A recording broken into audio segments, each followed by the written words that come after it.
Hi everybody, I think I know most of you. My name's Mark. I'm now one of the palliative care team working in end of life. Brought the boss with me today as well, and we're here representing the end of life care team. Our presentation is slightly different actually, because what we wanted to do was just give an update on some of the work that we're doing in end of life care, just about taking care services forward, and we've broken it down into really the predominant things that we're looking for about raising quality within end of life care. Obviously, end-of-life care is one of the CQC measures, and we're currently sitting at good. So what we're trying to do is focus on remits of quality that can actually push us forward to strive towards working for either a good rating, again, or even ideally to strive towards outstanding. So the first thing that we want to talk about is about the Comfort Care symbol. I don't know whether any of you have come across the Comfort Care symbol or the stuff that we're surrounding the end-of-life care symbol, but we're looking to put a symbol out there to enhance dignity, privacy and quality of care at end of life. How would you describe the symbol, Liz? For those of you who've seen it, it's very generic. It's it's supposed to represent birth, life and death. So it looks a little bit like a tulip. Or an Olympic flame. Like a bird. It's how you want to interpret it. So it's a very soft, it's lilac, it's kind of our colours. So you will see it you won't be able to get away from it come January. But the principle of the symbol is lovely, and being a recent charge nurse myself, actually, I moved from job to come into the end-of-life and palliative care team, and was delighted when we were introducing something like this. And the point is, it's about unifying practice, it's about enhancing care and dignity at end of life, and we've got actually currently under procurement, we've got various different articles to be spread across clinical environments with the symbol. The point being of where you see the symbol, actually it's about making sure that we're respectful in our choice of language and volume. Harder for some of us, James, than others. You and I possibly in the same bag there. But it's about making sure that people are respectful and aware. Yeah. You and me both, James, sadly. Put us together, blimey. It's about making sure that within that clinical area, people are aware that there's someone at end of life, and actually people can be respectful towards that. We've got things to hang on doors, we've got pegs to go on curtains, we've got signs to go actually at entry onto the wards, we've got signs for nursing stations as well, and I think it's just going to be a lovely principle. Now we've got that through, we've got the funding secured predominantly from the Dragon's Den. We were victorious in the Dragon's Den a few months ago, and actually all of that is under procurement and coming in. But the other thing which is lovely is we've got a vision of, someone being able to carry a bag. Property bags now are going to be emblazoned with the Comfort Care symbol, and actually able to be in a queue in the canteen or standing around in Costas or in the shop, and actually we as a trust and we as a group of staff aware that that person is bereaved, has suffered a bereavement, and actually that we're able to offer them, support as human beings, not on the spot bereavement counselling, but just people even in the canteen and the shops and the porters, just to be able to pay some respect to that individual, which I think is a lovely thing. And that's coming, that's on the way, that's under procurement and should be here quite shortly. We've also doing some work around an end-of-life care pack as well, which is about formalising and standardising documentation at end of life, and it links in with the Comfort Care symbol in that we have a nice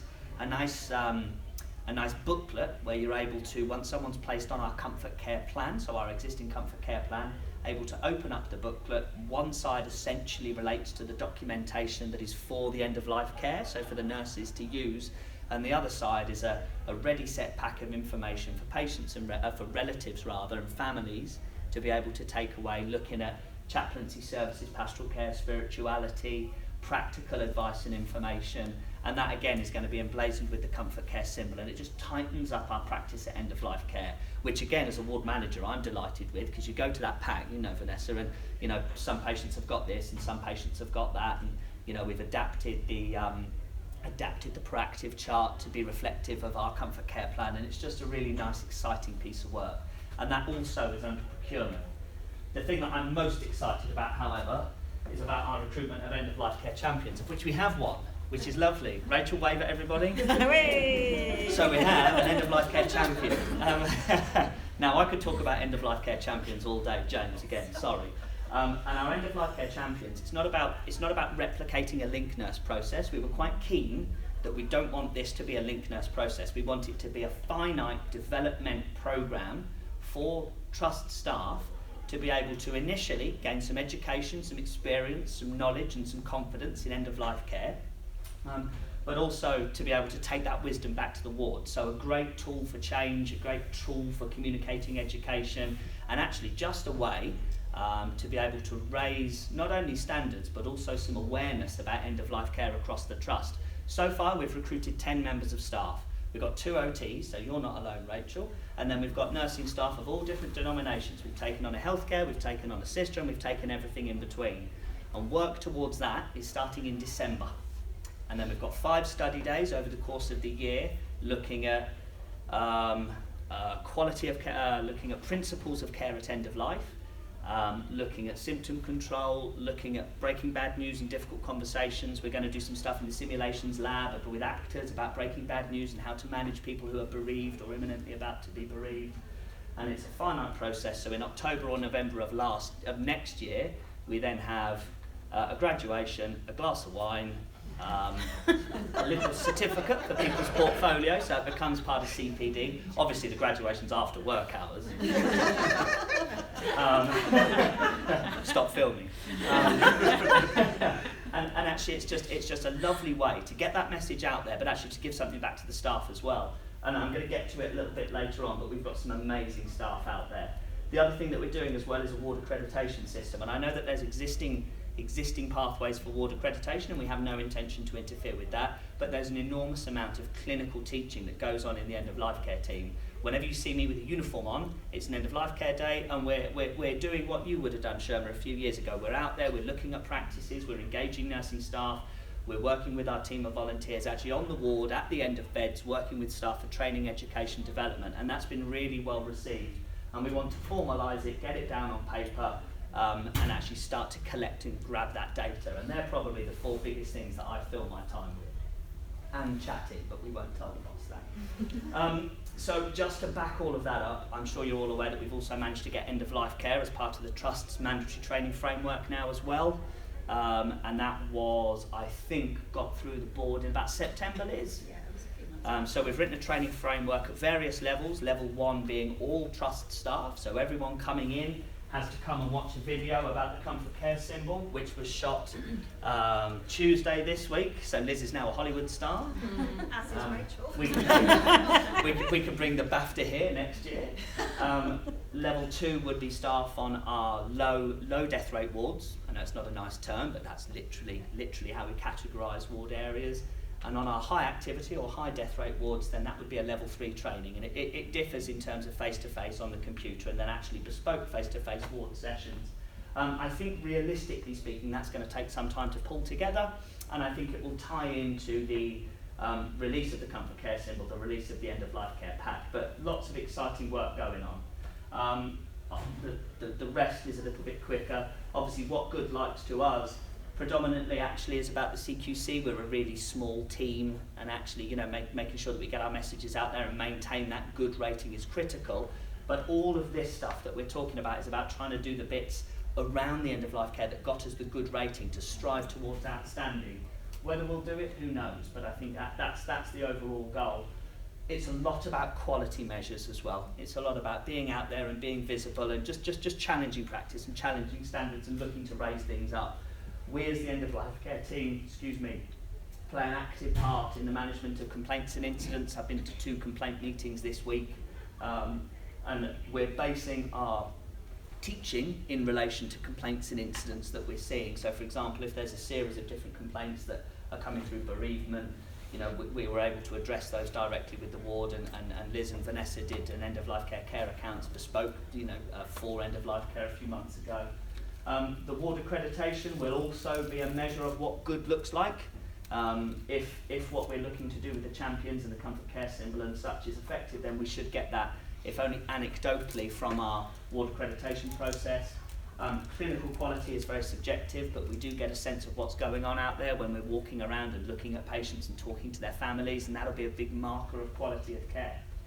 So what we've done so far is the Comfort Care symbol is under procurement and the end-of-life care pack is under procurement. I think it's going to be a few months before they're here, but I would suspect by probably the second quarter of next year that we'd expect to have both of those pieces of work up and running and working.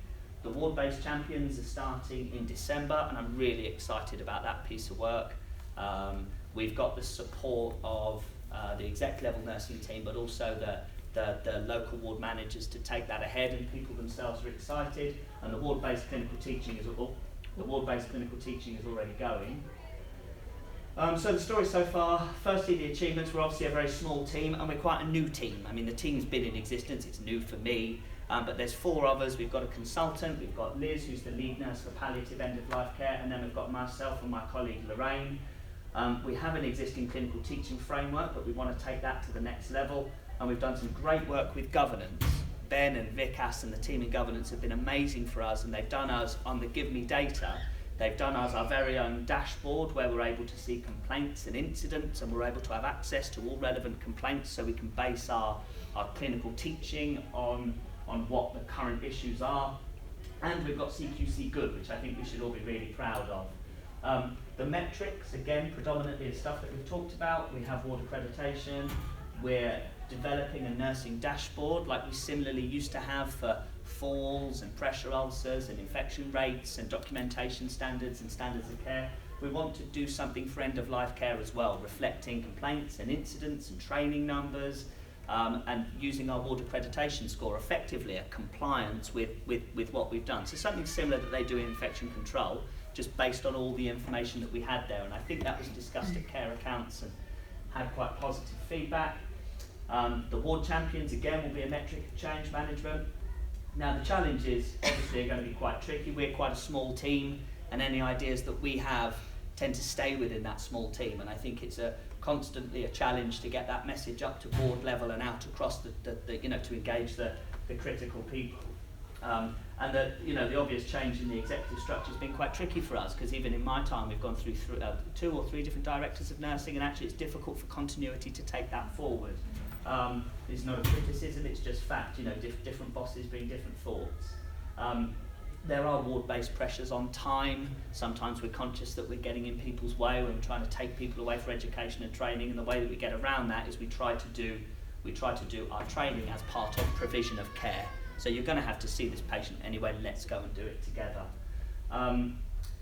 We're noticing at times that quality is relating to general nursing. I mean, I loved your presentation about getting people out of bed. You should have come and talked to me as a ward manager. It used to drive me crazy. Patients that are confused get left in bed. And I think we find that we're quite commonly battling practice, that we're quite commonly challenging people because, they refer to someone, bed 5 as opposed to Mr. Jones or whatever. Those are frustrations. But actually, what we're noticing increasingly is that the staff on the wards are very, very, very committed to quality and end-of-life care. We've got some amazing nurses out there. And obviously, the other challenges that the CQC are coming.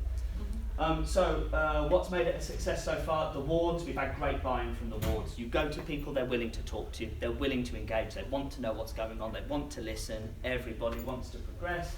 We've got good local management support, good executive tie-in in terms of the wider projects. We've got a driven local team leader, that's Dr. Potter. She's ultimately our boss, she's amazing, she does things that we wouldn't even think of. And there is a passion across the trust to improve care. And the training structure, really, just to give you a sense of what we've done so far, since April this year we've done 621 staff across the trust. So that would effectively relate to sessions that we've held for our kind of practice end-of-life care champions, but actually they'd be ward-based sessions. So just a sense of the number of people that we're out and about discussing with, working with, and now there's 90 staff trained in syringe drivers. And I've blabbered on enough. That's what we're doing in end-of-life care.